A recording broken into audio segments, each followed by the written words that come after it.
খুশবু বিছানা ঠিক করছে। খানিক সময় যেতেই ইমতিয়াজ রুবি মুরতাকিব কক্ষে প্রবেশ করে। ধীরে পায়ে এগোয় খুশবুর নিকটে। পিছন থেকে মুরতাকিব খুশবুকে জড়িয়ে ধরে তড়িৎ। খুশবুর কাঁধে মুরতাকিব মাথা গুঁজে। এমন অবস্থায় খুশবুর শির দ্বারা কেঁপে ওঠে। নেশায় মত্ত হয়ে মুরতাকিব বলে ওঠে, বহু বছর পর তোমায় ছোঁয়ার আশা পূরণ হবে। কথাটা শুনে খুশবু বিভ্রান্ত হয়। সে কিঞ্চিৎ ভ্রু কুঁচকায়। ইমতিয়াজ রুবি মুরতাকিবকে প্রশ্ন ছুড়ে, এর মানে? মুরতাকিবের কথা ঘুরানোর চেষ্টা, না মানে বহুদিন পর বলতে বিয়ে তো কম দিন হলো না। আমার কাছে এক একটা দিন যেন বছরের মতো লাগছে। মুরতাকিব হেসেই খুশবুর ঘাড়ে অধর ছোঁয়াতে গেলেই অমনি পাশের কক্ষ থেকে কিছু পড়ে গিয়ে ভেঙে যাওয়ার আওয়াজ হয়। মুরতাকিব রেগে ওঠে। তার চোখ লাল হয়ে যায়। দাঁতে দাঁত চেপে বলে ওঠে, এই মহিলার মতো খারাপ মহিলা আমি জীবনেও দেখিনি। এই শয়তান মহিলাকে আজ আমি শেষ করে ফেলবো। মুরতাকিব হস্তদন্ত হয়ে বেরিয়ে যায় কক্ষ থেকে। হাজির হয় ইমতিয়াজের মায়ের কক্ষে। এদিকে খুশবু সোজা হয়ে দাঁড়িয়ে আছে। এই ইমতিয়াজ কেউ অচেনা মনে হয় তার কাছে। ইমতিয়াজ তো তার মাকে খুব ভালোবাসে। এই ইমতিয়াজের আচরণ অজানা খুশবুর কাছে। এই ভেবে খুশবু মন খারাপ করে কিছুক্ষণ বসে রইল। তোর মাথা ফাটিয়ে যদি মগজ না বের করি তুই ঠিক হবি না। আমি কি করেছি বাবা? বিড়াল ছিল, মাত্রই তো বিড়ালটাকে তাড়ালাম। আমি কিছু করিনি, বিশ্বাস কর বাবা। মানুষের তো কোনো সাধ্য নাই আমায় আটকায়। ও তো সামান্য বিড়াল। কথাটা শেষ করে মুরতাকিব কক্ষ ত্যাগ করে। ইমতিয়াজের মায়ের আজব লাগতে থাকে। এ কি সত্যি তার ছেলে নাকি অন্য কেউ? খুশবু শুয়ে শুয়ে নানান কথা ভাবছে। তার ইমতিয়াজ তার কাছে আসতে চাইলেও তার কাছে অনুমতি চায়।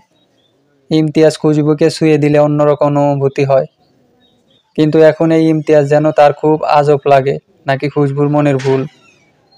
খুশবু আবার ঘুমানোর জন্য পাশ ফিরে। এর মাঝে মুরতাকিব দরজার সিটকানি আটকায়। বিছানায় শুয়ে থাকতে দেখে খুশবুকে নরম গলায় ডাকতে থাকে। খুশবু চোখ বন্ধ করে ঘুমের ভান ধরে, যাতে ইমতিয়াজ কাছে আসতে না চাইলেও আসতে পারে। তার বিশ্বাস তার ইমতিয়াজ খুশবুতে জাগাবে না। কিন্তু খুশবুর বিশ্বাস ভঙ্গ করে ইমতিয়াজ রূপী মুরতাকিব খুশবুকে জাগিয়ে তুলল। খুশবু দ্বিধায় পড়ে গেল। যা ঘটার কোনোদিন কথা ছিল না, তাই ঘটে গেল খুশবুর সাথে।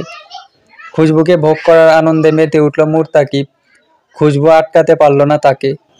ইসলামের বিধিমালায় লেখা আছে, স্বামী যখনই চাইবে তার স্ত্রীকে ভোগ করতে পারবে। তাই খুশবু মুরতাকিবকে স্বামী ভেবেই সায় দিল। কিন্তু খুশবুর মনে সন্দেহ শুরু হলো। তার বিশ্বাসে তার ইমতিয়াজ হতেই পারে না। তাই মনে মনে পণ করল এর থেকে দূরে দূরে থাকার। বেশ কিছুদিন কেটে গিয়েছে। ইমতিয়াজ রাজধানীতে এসেছে। ইমতিয়াজের রাজধানীতে কাটানো সময়গুলো কাটাতে লাগলো যন্ত্রণার হয়ে। মুরতাকিব যেন ইমতিয়াজকে সব জায়গায় পেরেশানি করতে লাগলো। উঠতে বসতে যেখানে খুশি সেখানে বসে ইমতিয়াজ আতঙ্কিত হয়ে পড়ল এমন অবস্থার জন্য।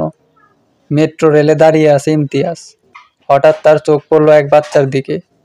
বাচ্চাটা বসেছিল তার মায়ের কোলে। মুরতাকিব তার জাদু শক্তি দিয়ে বশ করল মহিলাকে। হিংস্র হয়ে নিজ বাচ্চার কাঁধে বসিয়ে দিল এক কামড়।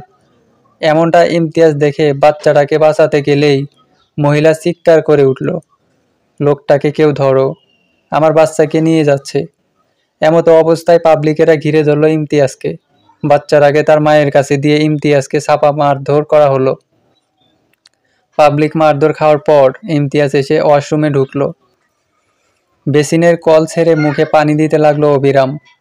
কিন্তু পানিটা ক্ষণিকের মধ্যে যেন রক্তে পরিণত হলো। এমন সব অদ্ভুত ঘটনা ঘটতে থাকলো আরও কিছুদিন যাবৎ ইমতিয়াজের সাথে। এমতো অবস্থায় পরে ইমতিয়াজ তার বন্ধুকে সব ঘটনা খুলে বলল। ইমতিয়াজ সবটা শুনে ইমতিয়াজকে তার বন্ধু বলল, আমার পরিচিত এক মৌলভী হুজুর আছে, আমাদের উচিত তার সাথে একবার দেখা করা। ইমতিয়াজ আর দেরি করলো না। পরের দিন ইমতিয়াজ আর তার বন্ধু সেই মৌলভীর সাথে দেখা করলো। এতদিন যাবৎ যা যা ঘটেছে ইমতিয়াজের সাথে সবকিছু খুলে বলে ইমতিয়াজ। অন্তত পর মৌলভী ইমতিয়াজের কাছে তার ব্যবহার করা এক টুকরো কাগজ চাইল। ইমতিয়াজ কাগজ বাড়িয়ে দিলেন মৌলভীর হাতে। আরবি হরফে কিছু একটা লিখলেন হুজুর। এরপর ইমতিয়াজের সামনে বাড়িয়ে দিয়ে বললেন, এটা আগুন দিয়ে জ্বালাও। ইমতিয়াজটি টেবিলে থাকা লাইটার দিয়ে কাগজটা জ্বালিয়ে দিল। এরপর আধো পড়া কাগজটা মৌলভীর হাতে দিল ইমতিয়াজ। মৌলভী কাগজটাকে হাতে নিয়ে অবলোকন করতেই হাতের ঘর্ষণে কালি মেখে নিলেন নিজ হাতে। চোখ স্থির করলেন নিজ হাতে। ইমতিয়াজ সাহেব, আপনার স্ত্রীর সাথে এক আশিক জিনার ছায়া আছে। আপনি আপনার স্ত্রীর রক্ষা কবচ খুলে ফেলার কারণে সে আপনার রূপ ধরে আপনার স্ত্রীর সাথে সংসার করছে, আর আপনাকে এখানে তার শক্তি দিয়ে হয়রানি করছে। ইমতিয়াজের বন্ধু মৌলভীকে বলে উঠল, তাহলে এই জিনকে কিভাবে নিশ্চিত করা যাবে? আমাদের এখনই উচিত ওখানে যাওয়া আর খুশবুকে জানিয়ে দেওয়া, না হলে এর পরিণাম অনেক খারাপ হয়ে যাবে। যত দ্রুত সম্ভব সেখানে গিয়ে খুশবুকে রক্ষা কবচ দিতে হবে। কেউ আর দেরি করলো না।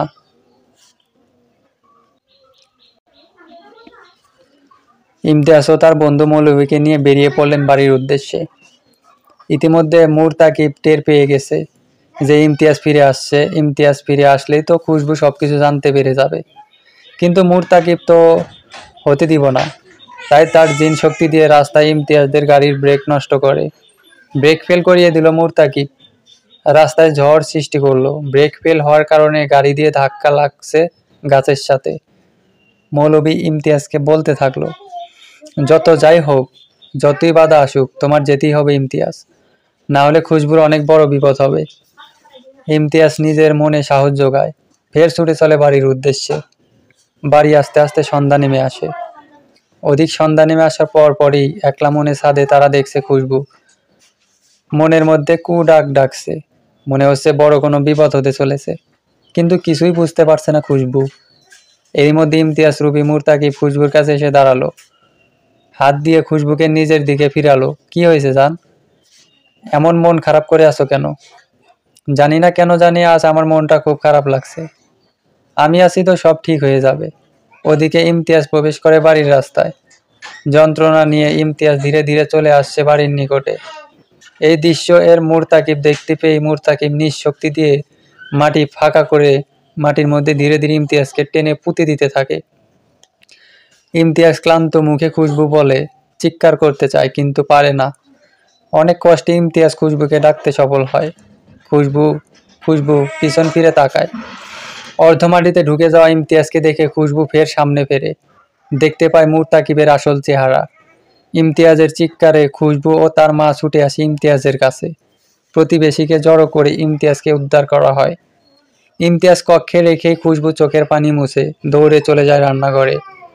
খুশবুর এমন ছুটে যাওয়া দেখে ইমতিয়াজ আর তার মা পিছন পিছন যেতে থাকে। কোথায় আপনি? আমার সামনে আসুন। চেঁচানোর সুরে মুরতাকিবকে ডাকতে থাকে খুশবু।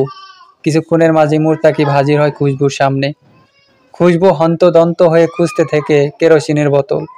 খুশবু কেরোসিনের বোতল পেয়ে মুখ খোলে বোতলে নিজের শরীরে ঢালতে ঢালতে বলতে থাকে মুরতাকিবকে, এর জন্যই আপনি আমায় পছন্দ করেন, তাই না? আমার চোখ সুন্দর, আমার চুল সুন্দর, আমার শরীরের ঘ্রাণ সুন্দর, আমার ঠোঁট সুন্দর। আপনি আমার স্বামীকেও মারতে চেয়েছেন শুধু আমাকে পাওয়ার জন্য, তাই না? হাত থেকে কেরোসিনের বোতলটা ফিক্কা মেরে ফেলে খুশবু। হাতে দিয়ার সেলাই নেই খুশবু। কাঠি বের করে জ্বালায়। তাচ্ছিল্যের সুরে বলতে থাকে, আমি যদি না থাকি তাহলে সব সমাধান হয়ে যাবে। মুরতাকিব কাঁদো চোখে খুশবুর পানে চায়। দৌড়ে গিয়ে খুশবুর হাত থেকে দিয়াশালাইয়ের কাঠিটা নিয়ে নেয়। খুশবুর পিছনে পা পিছায়, আমি তোমায় খুব ভালোবাসি খুশবু, এমনটা করো না। মুরতাকিব বলতে থাকে। খুশবু জবাব দেয়, আমি এমনটাই করব যদি কোনোদিন আমায় আশেপাশে বা আমার স্বামীর ক্ষতি করেন, তাহলে? আমি আপনার থেকে মুক্তি চাই। শুধুমাত্র আপনার জন্য আমি সেই ছোট্টবেলা থেকে এখন পর্যন্ত মানুষের কাছে তাচ্ছিল্যের ব্যস্ত হয়ে এসেছি। সবাই আমায় নিয়ে মজা করেছে। আমি মুক্তি চাই, আপনার থেকে মুক্তি চাই। চলে যান এখান থেকে, আর আসবেন না। যেদিন আবার ফিরে আসবেন সেদিন আমি নিজের শরীরে আগুন জ্বালিয়ে দিব। মুরতাকিব দীর্ঘ নিঃশ্বাস ছাড়ে। সে বলে ওঠে খুশবুকে, সেই ছোট্টবেলা থেকে ভালোবেসে এসেছি। আমি চাই না আমার জন্য তুমি তোমার নিজের ক্ষতি করো। আমি চলে যাচ্ছি। চোখের পানি মোছে মুরতাকিব। হাওয়ায় বেগে অদৃশ্য হয়ে যায় মুরতাকিব। মুরতাকিব চলে যাওয়ার পর ইমতিয়াজ আর তার মা খুশবুর কাছে ছুটে আসে। খুশবুকে বুকে টেনে নেয় ইমতিয়াজের মা। মাথায় হাত বুলিয়ে বলতে থাকে, সব ঠিক হয়ে যাবে মা। এরপর আবার খুশবু আর ইমতিয়াজের সংসারে সুখ নেমে আসে। প্রেমালিঙ্গনে পার করতে থাকে বিবাহিত জীবন। সমাপ্ত।